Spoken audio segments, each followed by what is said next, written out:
ہے social media کا over usage, یعنی دوسرے لوگوں کی فلٹرز والی یا وہ تصویریں دیکھتے رہنا جو وہ کسی بھی جگہ پر جا کر اس لیے کھنچواتے ہیں تاکہ ان کو سوشل میڈیا سٹوریز یا سٹیٹس پر شیئر کر کے شو آف کر سکیں۔ آج کل تو سوشل میڈیا کے زیادہ استعمال کی وجہ سے اسٹوڈنٹس اور بچے یا ٹین ایجرز بھی انزائٹی اور بے اعتمادی کا شکار ہو رہے ہیں، انڈر کانفیڈنٹ ہو جاتے ہیں۔ بچوں اور ٹین ایجرز میں بھی انفیریئر کمپلیکس پیدا ہو رہا ہے۔ بڑے تو سٹریس اور ڈپریشن کا سامنا کرتے ہی ہیں سوشل میڈیا کی وجہ سے، بلکہ آج کل بچے بھی ان پرابلمز کا شکار ہوتے نظر آ رہے ہیں۔ Different social media platforms کا اوور یوزیج بچوں کے اندر بھی احساس کمتری، ناکافی اور ناکام ہونے کے احساسات پیدا کر رہا ہے۔ جب آپ لوگوں کی سوشل میڈیا پر ڈفرینٹ پوسٹ، سٹیٹس یا سٹوریز یا پکچرز وغیرہ دیکھتے ہیں تو آپ اندر سے تنہائی اور خالی پن محسوس کرتے ہیں، آپ احساس کمتری کا بھی شکار ہوتے ہیں اور انڈر کانفیڈنٹ بھی ہو جاتے ہیں، اور یہی چیزیں سلو پوائزن کی طرح ورک کرتے ہوئے آپ کو سٹریس، ڈپریشن، انزائٹی اور بے سکونی کی کیفیت میں مبتلا کر دیتے ہیں۔ اب دیکھتے ہیں کہ تھرڈ ہیبٹ کون سی ہے جو لوگوں کو ذہنی مریض بناتی ہے اور بے سکونی کی طرف لے کر جاتی ہے، وہ ہے ریگریٹ، پچھتاوا، یعنی ایسی سوچوں کو لے کر بیٹھے رہنا کہ اگر میں 2023 کے شروع میں فلاں ٹائم پر یہ فیصلہ کر لیتی یا فلاں کام شروع کر دیتی تو آج میری زندگی کتنی ڈیفرنٹ ہوتی۔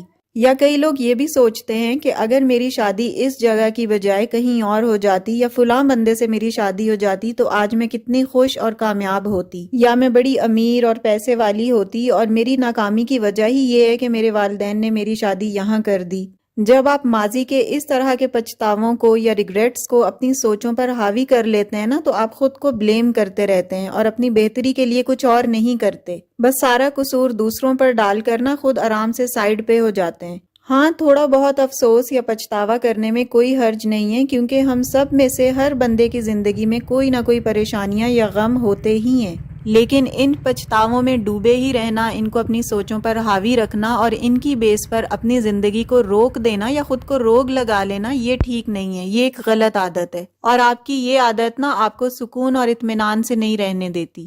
اب دیکھتے ہیں چوتھی عادت کون سی ہے جس کی وجہ سے آپ بے سکونی کی کیفیت میں رہتے ہیں اور جو آپ کو ذہنی طور پر بیمار رکھتی ہے۔ So forth habit is depending on others for your expenses, یعنی اپنی روزی روٹی کے لیے، اپنے بڑے خرچوں یا ایون چھوٹے چھوٹے خرچوں کے لیے بھی دوسروں پر ڈیپینڈنٹ رہنا اور دوسروں کا سہارا ڈھونڈنا۔ اگر کوئی چھوٹی عمر کا ہو جیسے کوئی ٹین ایجر ہو یا اسٹوڈنٹ ہو اور وہ گھر والوں سے لے کر اپنے ایکسپینسز پورے کرتا ہو، فی وغیرہ دیتا ہو، یا اور اوپر کے باقی چھوٹے چھوٹے خرچے گھر والوں سے لے کر کرتا ہو، تو اس کے دماغ پر سائیکولوجیکلی کوئی خاص بوجھ نہیں پڑتا۔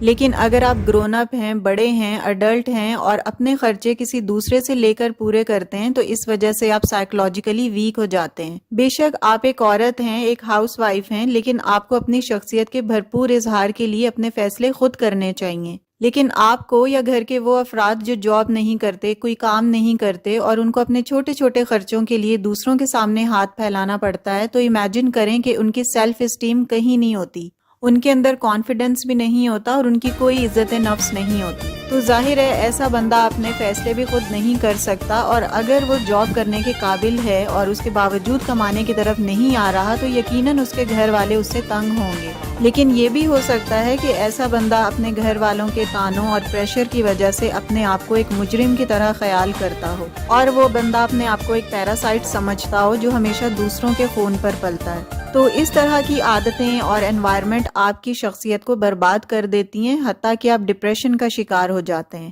اور انہی سوچوں کی وجہ سے اور دوسروں پر ڈیپینڈنٹ ہونے کی وجہ سے آپ بے سکونی اور بے اطمینانی کی کیفیت میں ہمیشہ مبتلا رہتے ہیں، کیونکہ آپ نے چھوٹی چھوٹی چیزوں کے لیے دوسروں پر ڈیپینڈ ہونا ہوتا ہے۔ Moving to the fifth habit which is procrastination, یعنی پلان بناتے رہنا اور ان پر عمل نہ کرنا۔ جب بھی آپ کوئی پلان بناتے ہیں، کوئی ٹو ڈو لسٹ بناتے ہیں، کوئی ایسا اسکیڈول بناتے ہیں جو آپ نے فالو کرنا ہو، اور اپنے دل میں یہ ٹھانتے ہیں کہ اب تو آپ اس بنائے ہوئے پلان کے اکارڈنگ چلیں گے اور صبح 8 بجے سے اپنے پلان پر عمل کرنا سٹارٹ کر دیں گے، but according to your schedule جب 8 بجتے ہیں تو آپ سستی کا شکار ہو جاتے ہیں، پھر آپ دوبارہ کوئی اور پلان بناتے ہیں اور پھر اگین کوئی پلان بناتے ہیں اور وقت آنے پر سستی دکھاتے ہیں۔ تو جب آپ بار بار یا ریپیٹڈلی ایسا کرتے ہیں تو سائیکالوجیکلی سب سے بڑا نقصان یہ ہوتا ہے کہ آپ کی قوت فیصلہ یعنی ڈیسیژن پاور کم ہو جاتی ہے۔ آپ کا سب کانشیس مائنڈ اس بات پر یقین کرنے لگتا ہے کہ آپ اپنے کسی بھی فیصلے پر عمل نہیں کر سکتے. آپ جو بھی پلان بناتے ہیں آپ اس کو فالو نہیں کرتے. اس لیے آپ کو کوئی فیصلہ کرنا بھی نہیں چاہیے. ہر دفعہ پلاننگ کر کے عمل نہ کر پانے سے آپ کا اپنے آپ پر یقین کم ہونے لگتا ہے. تو اس لیے آپ نے کرنا کیا ہے کہ آپ نے طے کرنا ہے کہ آپ جو فیصلہ کرتے ہیں اس پر عمل کرنے کی پوری کوشش کریں گے، چاہے وہ فیصلہ کتنا ہی چھوٹا کیوں نہ ہو. جیسے فرض کریں فار ایگزامپل یہ سردی کا موسم ہے، آپ نے سوچا ہے کہ آپ نے آج نہانا ہے لیکن سستی کی وجہ سے آپ نہیں نہا پاتے یا سردی کے ڈر کی وجہ سے آپ اس پر امپلیمنٹ نہیں کر پاتے، تو اپنی سوچ بالکل بدلیں اور اپنی سوچ پر عمل کرنا شروع کریں. Next habit is holding negative feelings back.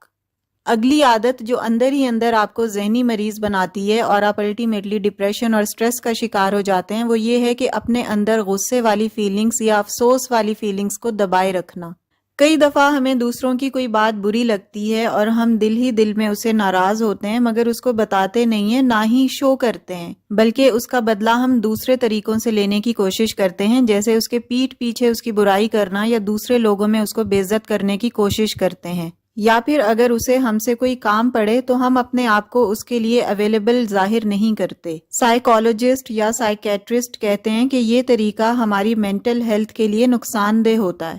یا اس کے علاوہ اگر ہم کوئی بھی ایسی غمگین سوچ یا کوئی افسردہ معاملات اپنے ذہن میں لے کر ان کو سوچتے رہتے ہیں، تنہائی میں ان کو بیٹھ کر دل میں دماغ میں پکاتے رہتے ہیں اور پریشان ہوتے رہتے ہیں اور کسی کے ساتھ اپنی یہ افسردہ فیلنگز شیئر نہیں کرتے، اندر ہی اندر ہم گھلتے جاتے ہیں، تو اس کا ہمارے مائنڈ پر بہت نیگیٹو امپیکٹ آتا ہے. ہم سائیکولوجیکلی بہت ویک ہو جاتے ہیں اور ڈپریشن اور انزائٹی اور سٹریس کا شکار ہوتے ہیں. تو ہمیشہ اپنی فیلنگز کو اپنے اندر ہولڈ کر کے نہیں رکھنا، بلکہ اپنے لوڈ ونس کے ساتھ، ان کے ساتھ جن کا آپ کو پتا ہو 100% کہ یہ ہمارے ساتھ مخلص ہیں، دل سے ہمارے ساتھ پیور ہیں، ان کے ساتھ اپنی ایسی فیلنگز کو ضرور شیئر کریں. اس طرح اپنے دکھ شیئر کر کے آپ خود کو ہلکا پھلکا محسوس کریں گے اور خود کو ریلیکس اور پرسکون رکھ سکیں گے. اور میک شیور کریں کہ آپ اپنے غم، اپنے دکھ اور اپنی تکلیف انہی کو بتائیں جن کا آپ کو 100% شیورٹی ہو کہ یہ ہمارے ساتھ دل سے خالص ہیں. ادروائز ہر ایک کے ساتھ اوور شیئر کرنا نہیں چاہیے چیزیں. اگلی عادت جو آپ کو سائیکولوجیکلی سک بناتی ہے اور آپ کو پرسکون نہیں رہنے دیتی، وہ ہے ضرورت سے کم سونا، یعنی سلیپ ڈیپریویشن. 100 میں سے 80% جو مریض ڈپریشن یا بے سکونی کی وجہ سے ڈاکٹر کے پاس جاتے ہیں نا، ان میں کم سونے کی عادت بھی پائی جاتی ہے. آپ نے خود بھی آبزرو کیا ہوگا کہ جب آپ اداس ہوتے ہیں یا کسی قسم کے دکھ میں ہوتے ہیں یا کوئی بات آپ کو پریشان کر رہی ہوتی ہے اور آپ اسی حالت میں سو جاتے ہیں، تو جاگنے کے بعد آپ کی وہ اداسی، وہ دکھ یا وہ ایموشنل پین کسی حد تک کم ہو چکا ہوتا ہے. تو ایک اچھی اور پروفاؤنڈ سلیپ نہ صرف ہماری فزیکل تھکاوٹ دور کرتی ہے بلکہ مینٹل ہیلتھ کے لیے بھی بہت ضروری ہے. سو یہ سب وہ ہیبٹس ہیں جو اگر آپ کے اندر ہیں تو انہیں فوراً کوئٹ کر دیں اور ایک پرسکون اور اطمینان والی زندگی گزاریں. So it's all about my today's vlog. Video اگر اچھی لگی ہو، کوئی بھی پوائنٹ آپ نے لرن کیا ہو نا، تو پلیز ویڈیو کو لائک اور شیئر ضرور کر دیجیے گا. بہت ٹائم لگا کر میں آپ لوگوں کے لیے ویڈیو بناتی ہوں، تو پلیز ایک لائک تو بنتا ہے. اور اگر ویڈیو شیئر کر سکتے ہوں تو well and good. Stress, anxiety اور ڈپریشن کے ٹریٹمنٹ کے حوالے سے میں ایک ویڈیو آلریڈی اپلوڈ کر چکی ہوں. ویڈیو کا لنک میں ڈسکرپشن اور فرسٹ کامنٹ میں پن کر دوں گی، آپ لوگ ضرور وزٹ کیجیے گا. بہت ہیلپ فل ویڈیو ہے. And yes, if you are new on my channel, please do subscribe. See you very soon with the brand new content in the next video, inshallah. Till then, stay happy, stay fit and take very good care of yourself. Allah Hafiz. Keep smiling and take care a lot.